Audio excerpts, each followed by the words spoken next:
Energy Matters podcast.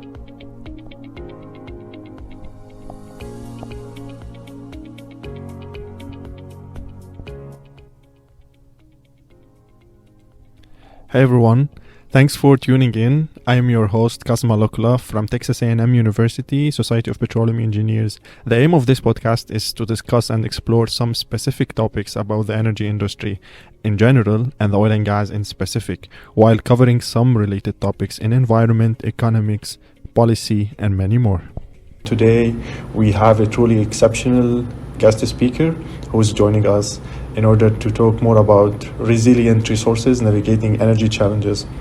Our featured guest needs no introduction to those familiar with the realm of energy. Dr. Kamel Bennaceur, the CEO of Nomadia Consulting, has made significant waves in the field with his extensive expertise and groundbreaking contributions. But that's not all. Dr. Bennaceur also served as the 2022 President of the Society of Petroleum Engineers, a role that showcased his leadership and dedication to advancing the energy sector. He has over 40 years experience in the energy sector around the world, including private, public, multilateral, and educational sectors. He's the co-author of 19 books, 170 technical papers, and several patents, and he has received several industry and public awards. He is a graduate from École Polytechnique and École Normale from Paris. Dr. Kamel, thank you so much for joining our podcast today. It's a great pleasure to have you. And without any further ado, we can start our discussion. Hello, everyone. Thank you very much for the invite. It's a great pleasure to be with you, and congratulations to all of you because you are in the right area of the educational sector. Thank you so much. All right, let's start with the opening question here, since our podcast is named Energy Matters. So what does Energy Matters mean to you? So Energy Matters means that first, what has been driving the development of the world is the availability of energy. And you have a correlation between the availability of energy and the level of human development. So then this is very, very clear. And the aspiration of countries when they develop is to have the energy resources that are available according to the trilemma, what we call the energy trilemma, which is first that they should be secure, second thing, they should be affordable, and third one, that they should be environmentally sustainable. Mm-hmm. So that is what is important. And you can look at all kinds of correlation about energy intensity. What is really important is that it is serving the largest amount of people in a particular nation. And equity is very important, and being able for anyone, anywhere to have access to it. We still have something like 800 million people in the world that do not have access to electricity. We have 2.5 billion people in the planet that do not have access to cooking through modern energy sources. So we have a big challenge still ahead of us, despite all the progress that we have been making in making the energy affordable and available, and this is to serve all those who do not have access to it. All right, perfect. Thank you so much. I think this is one of the greatest answers for this question. It's mainly energy affordable, available, secure, and of course at the cheapest cost, and that will lead also to environmentally friendly energy. So let's start with your education. So you attended École Polytechnique and École Normale Supérieure for your academic studies. So please tell us more. Why did you choose to study sciences and mathematics, and what made you interested in the oil and gas industry? So I come from a small country. It's called Tunisia. It's located in the northern part of Africa. It's a beautiful country. And when I finished high school, the Tunisian government used to select 20 graduates from high school around the whole country, the top 20, and provide them with the opportunity to study in France for the engineering schools. And the engineering schools in France go through a very special system. It's 2 years of extremely intensive preparation, and after 2 years you have a nationwide exam where they select the top people for the top schools. So that's the system where, and I was very, very happy to have been selected among those top 20, and I found myself in France to be competing with the top from France and other countries around the world. So that's how I got into the engineering. And for those who are not familiar, École Polytechnique is a very old school. It was created actually by Napoleon in at the end of the 18th century, along with École Normale Supérieure, to develop the top engineers in the country. So I was very fortunate to have succeeded in those schools and graduated from them. So that's how I got. Now, why engineering? Basically, the top students would either, in STEM, would either go to engineering or go to the medical sector. I was much more interested by the engineering because I wanted to solve problems in the, let's say, in different scales, and that was really what attracted me. Wow, that's great. I'm pretty sure you earned the scholarship and you proved to be one of the most attractive leaders in the world in the energy sector. So let's start talking about your professional career. So you spent most of your career at Schlumberger, or SLB now, at different roles and business units. Please tell us more about the experiences, especially leading projects and big teams in various disciplines like technical, marketing, economics, and technology.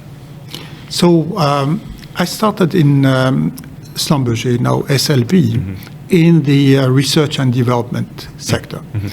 So our role was to develop new technologies, and so I spent 9 years, fantastic years, where we were developing new technologies, we were having patents, we were also writing SPE papers. My first SPE papers was 1981. Wow. And I still remember that paper. I mean, I was shivering because I was at the ATCE in San Antonio in 1981. And I was impressed by all these people who had much more experience, but then I found the experience fantastic. Oh. And I would do it anytime. It's always very exciting to present a technical paper. So from that experience, the other thing is I joined the SPE and I started having all these networking capabilities. So that was very, very rewarding. And we had fantastic discussions about areas like hydraulic fracturing. So that was one of my areas of specialization. And I was then attending forum about the future of fracturing, where we were discussing with key people in this area, like the late Ken Nolte and all the big names. And so it was very important to have those mentors, those people who changed the fracturing industry, to be able to exchange ideas and so on. So that was the first part of my career. And then one day, the president of that particular Schlumberger company actually contacted me, and he said, "We need you to go to operations." Oh. And I said, "Well, why me?" They said, "You will like it." And actually, I liked it. Wow. And so I found myself doing operations, all kinds of operations in different parts of Africa, South America. It was absolutely fantastic. I loved the interaction with the customers, I love with dealing with their problems and trying to solve the issues that they may have. So that was a fantastic second part of my career, which was going into operations. Then by the third part of my career was going into management. So I was fortunate to be the worldwide marketing VP for one of the biggest, actually, which became the biggest product line of Schlumberger, and to look really more on the strategy of product development, of market positioning for the company. Wow. So that was the third phase of my career. What was the name of the product? The company was Dowell, and then which then became Schlumberger Well Services. So we were doing the fracturing, we were doing the cementing, the sand control, and so on, cold tubing. Now, and then when you wonder what is next. And then one day I was called in by the top management of the Schlumberger company, and I was asked to look at something that was unheard of, which was CO2 capture and storage. Wow. That was 2002. Nobody has heard of CO2. And I said, why me? I said, we know that you are very adaptable. And so the idea was to develop a business plan for something that the company Schlumberger was just getting into, and understand the market. Is that something that we should be in?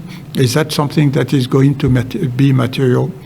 And it was another fantastic experience for me, because in my first, 20 years in the company, I had mostly dealt with people in the oil and gas industry. Now, on CO2 capture, you deal with very different people. Yeah. You deal with people that are much more on the environmental side, on the climate change, and you started having a very different dialogue. You start dealing with economists and politicians and so on. Yeah.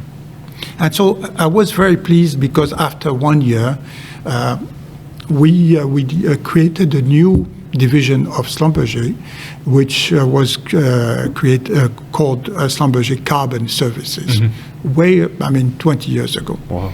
So I worked there.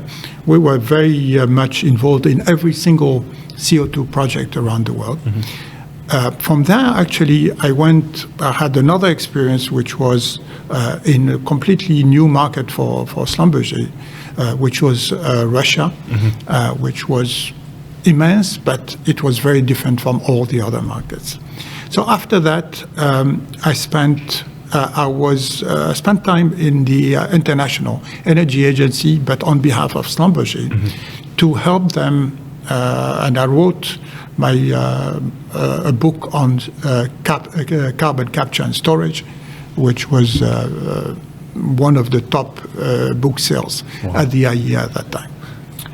So after that, I was called in by the CEO to become the chief economist. Economist. I said, I'm not an economist, I'm an engineer, I'm a scientist, and I was told, you will become the chief economist, which was very interesting, because you have now to understand the markets, you have to understand the bigger picture. The big picture, and look at it not only for the next few months, but for the next years, for the next decades. And so I've done that for something like 3 years. And then after that, I moved to Brazil, because Brazil was developing the pre-salt, the deep water pre-salt.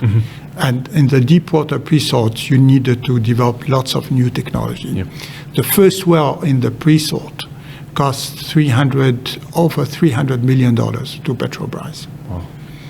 After few years with technology development, they went to less than $50 million with technology. So Petrobras had a fantastic model to involve the different contractors to develop technology. So I was heading quite a large center with about 350 people in Brazil.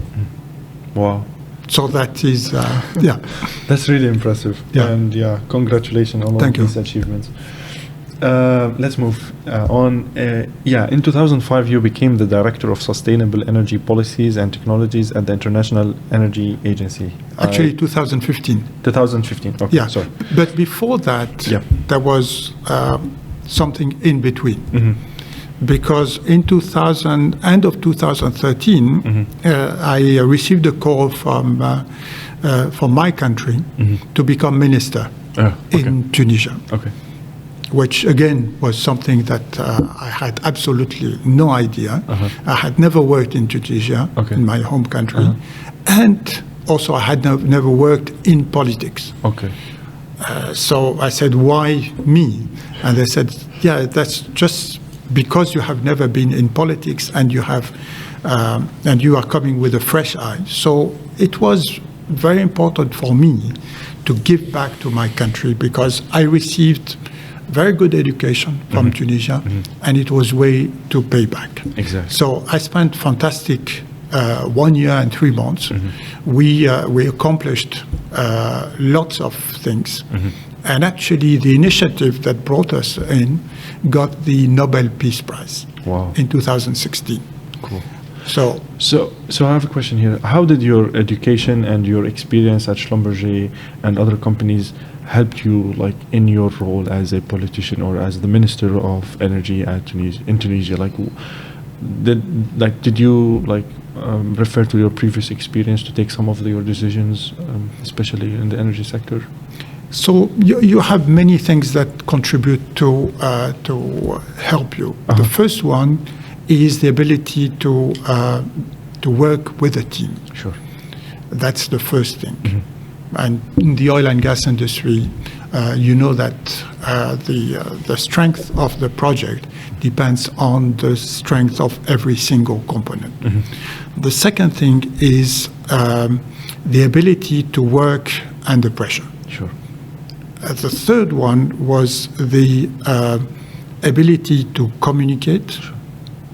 And then finally, it's ethics is the way of behaving in society, which is extremely important in politics, so that you know how to interact with the different components, because you're not interacting anymore with customers, but you are interacting with other politicians, with other governments, with the legislative branch, with the media, and so on. So you have to adapt to that. Yeah, and the decisions drives, for example, the energy sector in the whole country, which is really impressive.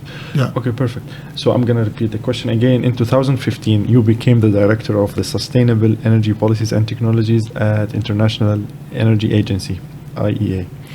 Could you elaborate on how your role contributed to shaping the global energy policies that facilitate the transition towards sustainable and cleaner energy sectors? So 2015, two things happened at the global level. Yeah. The first one was in New York. There was a meeting which helped develop the Sustainable Development Goals.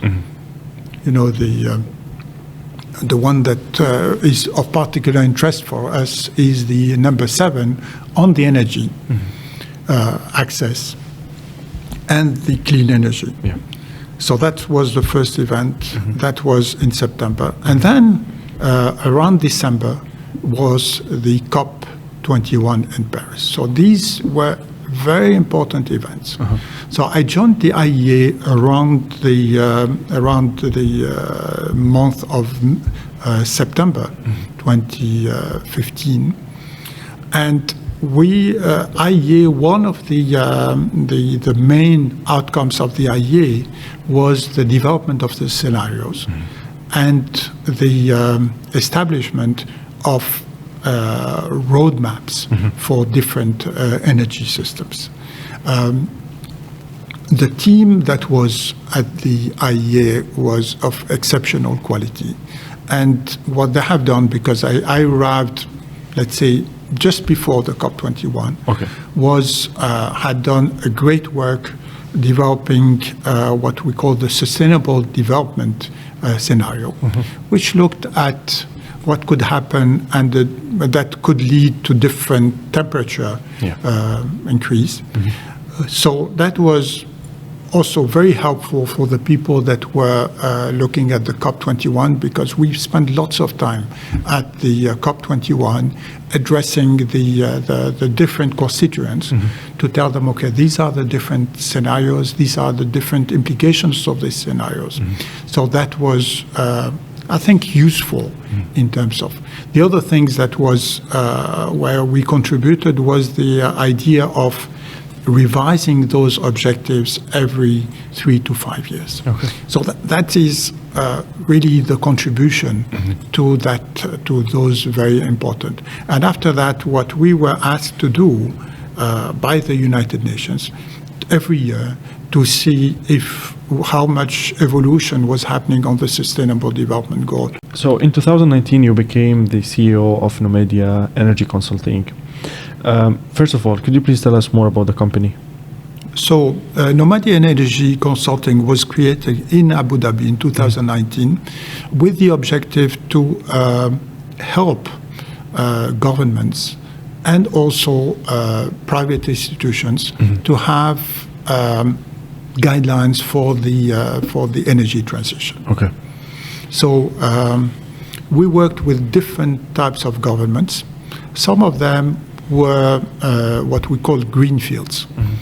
These are countries that have just made discoveries, like there is a new basin in the western part of Africa, which is the Mauritania, Senegal, Gambia basin, which had just discovered important reserves of gas, but they needed to have a strategy on how they should develop their own people to have and also position themselves in the future, so that energy which they will be producing should be used the right way.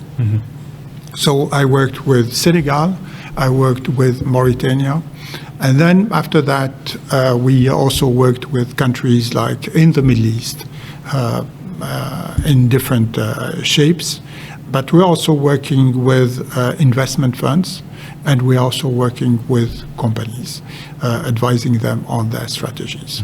So that is the main objectives, and so areas that we are focusing on is scenario development. It's also on deployment of decarbonized energies and development of talent in that country. Cool, that's great. So, as the CEO of the company, could you share some insights into how your role involves guiding businesses, as you are mentioning, and organization towards more sustainable energy practice? Can you give us like one case study or one example of what you are mentioning? So in one particular case, which was Mauritania, so they have gas, but also Mauritania is a very large country. It's almost 1 million square kilometers. The idea was also to use their large size to develop renewable energy. So that renewable energy would be able to develop a hydrogen business, so green hydrogen business. So at the same time that they are developing their gas resources, which would be fueling the development of, they are also building for the future with green hydrogen. So as a result, they have now 3 very important memorandum of understanding on green hydrogen to develop very large-scale projects to export hydrogen. So this is an example. Wow, amazing. Thank you so much. All right, looking into your biography, one can notice that you have held several roles in different geographical locations, like US, France, UAE, Egypt, Tunisia, UK, Russia, South America, Brazil, and many, many more. How do you navigate the complexities of working in different regulatory environments and cultural contexts? This is an important question. So the first thing is that you are not alone. you have a family, and if the family does not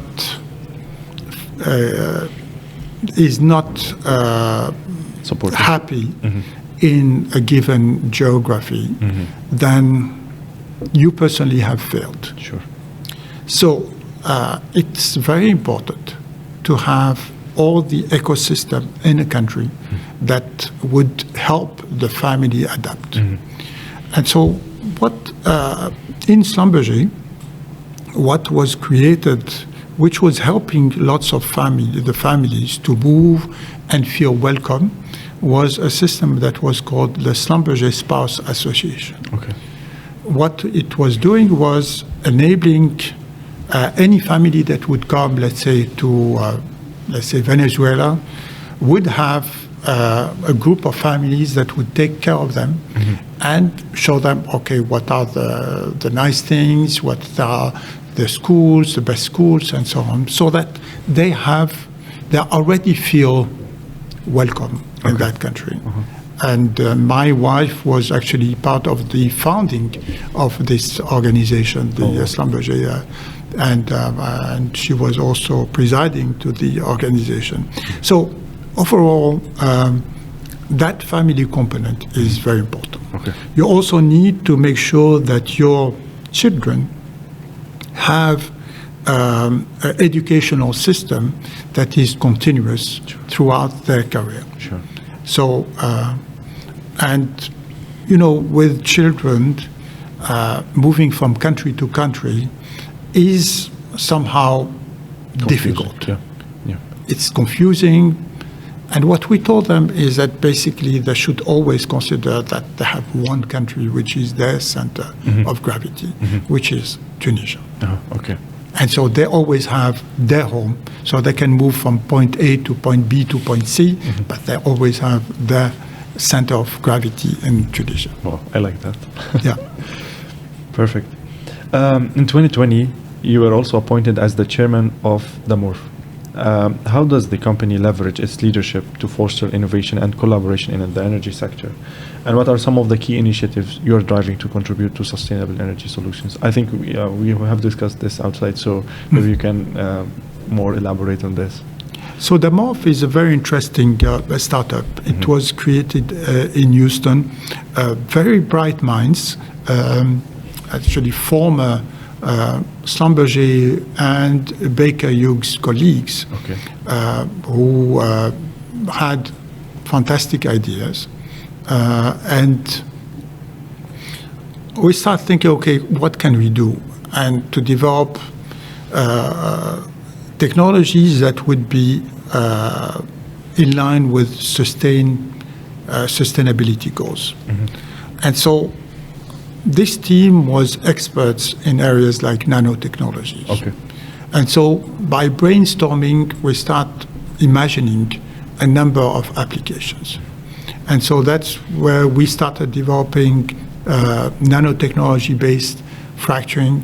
We started developing new types of mechanical devices based on nanotechnologies. We started also developing some smart nozzles. And all that is using very advanced concepts. And actually, so far, we have filed 30 patents in 3 years in those technologies.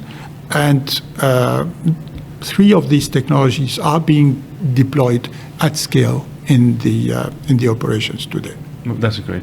So do you have any of the major companies using some of your technologies or deploying them? Yeah, we are deploying them. We have actually published a number of papers with our customers. Okay. And of course, they are published through SPE. For sure. Oh, that's great. For sure.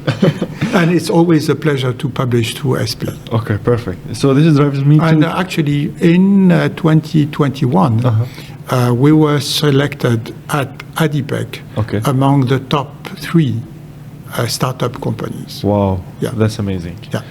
All right, since we started talking about SPE, moving to one of your most recent roles, which is the 2022 President of the Society of Petroleum Engineers International. could you share your experience in navigating the challenges presented by the evolving energy landscape? So we are currently at the first Energy Transition Symposium organized by SPE for the first time. And you are one of the main contributors to this conference or to this symposium. So please tell us more about how, in your role, you were able to navigate the challenges, especially coming out directly out of COVID and with the crashes that were happening in the oil and gas prices. So how did you lead SPE in order to come out of this?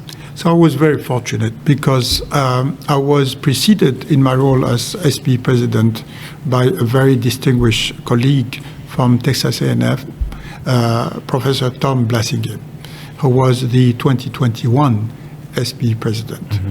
And working with Tom was an absolute delight. We just collaborated as much as, and was also pleased to be followed by 2023 President Dr. Kamel. Mm-hmm. So with that environment, with that kind of team, with the board that we had a fantastic a group of people, very motivated. Mm-hmm. We went through difficult times during COVID where we didn't have meetings, and financially SPE was suffering. Thankfully, we had reserve funds. Mm-hmm. But I think one of my biggest areas of satisfaction is that quasi 1 year after COVID, mm-hmm. we finally be able to have almost equilibrated budget for the SPE.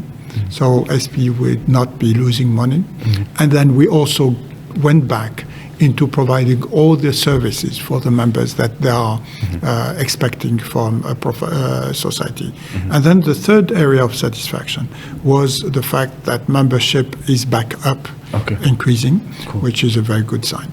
So these are the areas. But we also, the other challenge was with the discussion on energy transition, what we should do. Yes. The idea really was to anticipate mm-hmm. the evolution of the energy sector. And one of the ongoing initiatives was to consider merging with another professional society, mm-hmm. And which is the APG. Yes. We had lots of talks. We advanced quite. Unfortunately, at some point, APG felt that they were not ready, mm-hmm. so we decided to postpone or to put on hold these discussions. Yes. Some members, let's say, were a little bit perplexed about mm-hmm. what was going on. Mm-hmm. But I think all that is behind us. Yeah. And what is really important is what has been built. Exactly. And what has been built is a complete set of new technical sections which are looking at areas that are peripheral to our petroleum engineering and where petroleum engineering skills are extremely relevant. Yeah. So things like hydrogen, yes. Things like geothermal, the methane emissions reductions, all that are part of the new sets of technical section, obviously that are in addition to the ones that we already have. Mm-hmm. So we're very pleased with that.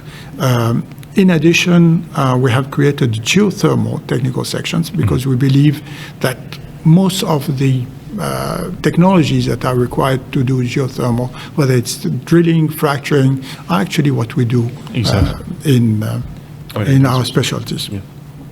And recently we were awarded a project mm-hmm. with the SPE through the Department of Energy US. Yeah. So these are part of the initiatives that we have.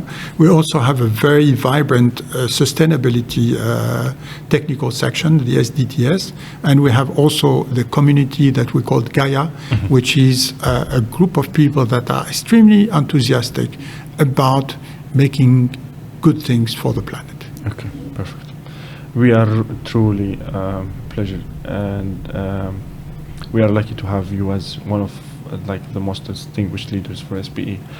Talking about leadership, what do you believe are the most critical skills and the qualities that have contributed to your success in managing different teams, projects, and business units? I know the people helped you.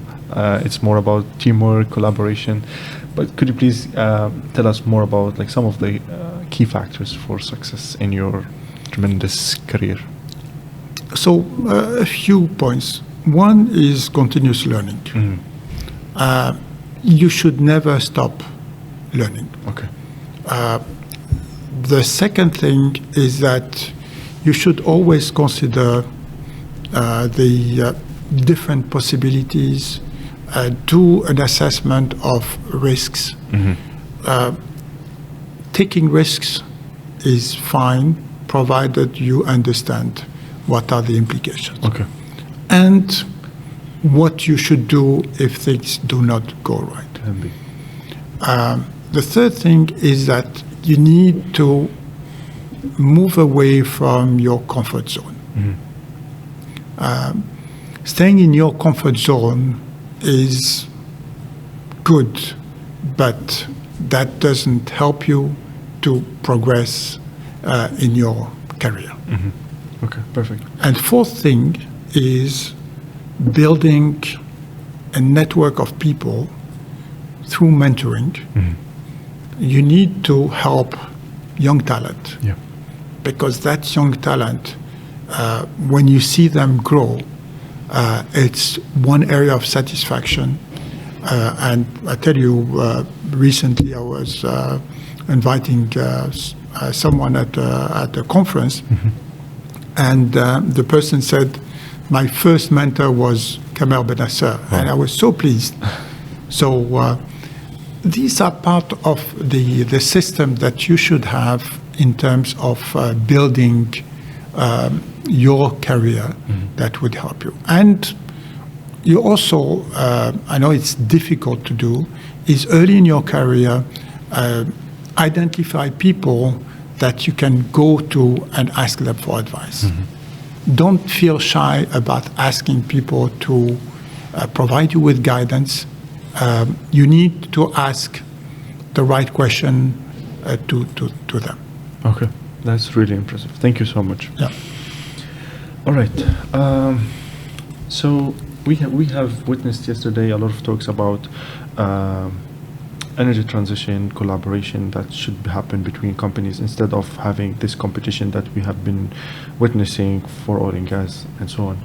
So collaboration is often crucial in organization, especially when talking about fostering efforts in order to mitigate the climate change. As we have heard yesterday from big companies like ExxonMobil, Chevron, Shell, etc. What do you think is the best way to facilitate the effective communication and collaboration between different corporations in the energy sector in order to meet our target, which is net zero by 2050?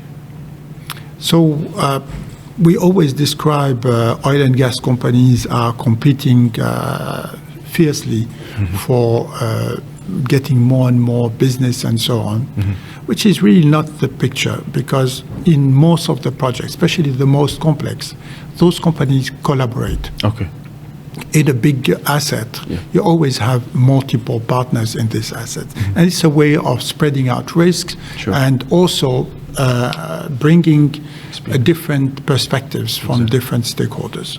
So our industry is not that about competition. There is actually a few years ago a book that I really liked. It was called Co-opetition. Co-opetition is a word created as a combination of collaboration and competition, where in sectors, companies actually compete, but also collaborate. Okay. And the best examples is for instance, on the IT sectors, where companies, you need to have standards to develop your technology, the 4G, the 5G, the 6G. The companies are actually making sure that there are the same standards, and they are all supporting the development of the standards. So the companies should collaborate in making sure that the processes are well defined for a sustainable development of those resources, sustainable application of this technology.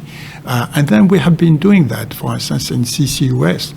There have been very large collaborative projects facilitated by the likes of the Department of Energy in the US or the European Commission, where companies and research institutes were working, comparing different types of measurements to see where the CO2 was going and so on. And all these are part of the way to ensure that the world knows that we are doing the best technology and that we can give some good assurance that we are doing something that we can completely understand. So that's the key, is making sure that we share knowledge that benefits all. Okay, that's great. Thank you so much. Okay, we're approaching the end of the podcast. I still have 2 more questions for you. The first one is, with all of these successes in your career, the different changes that happen in different aspects and different domains, what are some of the biggest challenges that you have faced in your leadership roles, and how did you overcome them? Just if you can mention a few challenges. So, I mean, the most important challenges is when you go into a completely new area, and that is not your core business. Okay. And how do you... So one of the most recent cases was when I was in government, and then you have to deal with people that do not have an understanding of... So you need to have all the patience to go and explain things, and simplify. We had difficult times with some of the components of the society, like the unions, and to explain to them that what we were doing, let's say, in having a new law on renewables, was not against their interest, but it was actually to help them develop new areas that would be important to them. Okay. So you need to have this ability to communicate. Okay. That is extremely important. Okay, that's really great. Okay. All right.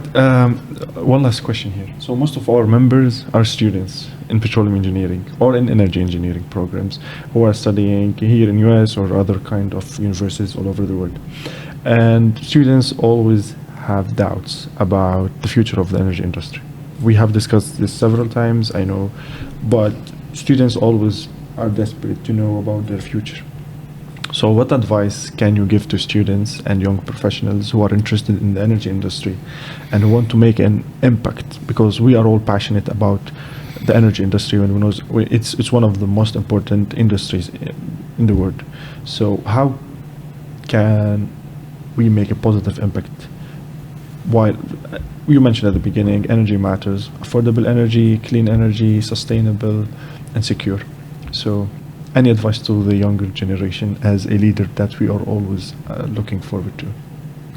So for the young generation, they are very fortunate to have something that the previous generation did not have, is access to information. Okay. Anywhere, anytime. With the current systems, the search engines, and the transmission, the data transmission, you can have this information whenever you want. So this is a great way of complementing your own, let's say, skills. Okay.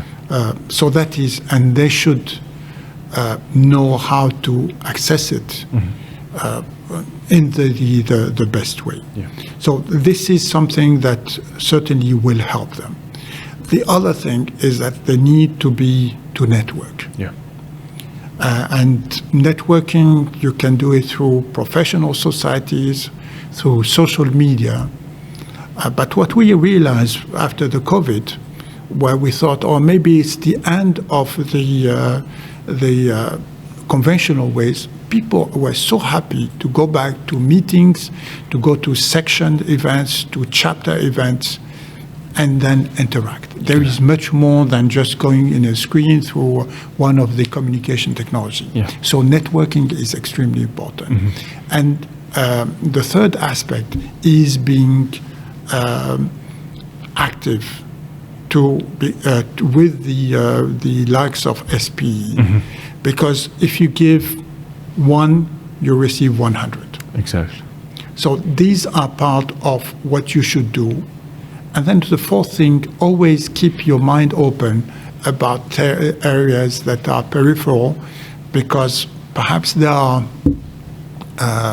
ways that you could benefit those areas, but keep strengthening your base, because what you have learned in university is great. You'll be using some of them, but you will find out that in companies, some of the technology are even much more advanced than that. So you should keep learning from while you develop your career. Okay, that's great. So keep learning, be open to new challenges, learn, network, and be active with SPE. Because if you give 1, you will receive 100. This is important. Yeah, and this is a call to all students to attend all of the SPE events, or most of the SPE events, because it's impressive. How much you learn and how much you network. It will help you for sure in the future. All right. I think with this, we come to an end for our podcast today. Thank you, Dr. Bennaceur, for the great discussion. I really consider you as one of the top leaders and also one of my idols. I really appreciate your time, and we are very grateful to have a leader like you, and hopefully we'll see you in a future event. Thank you very much, Kassem, and I wish you all a very successful career. Thank you. Thank you.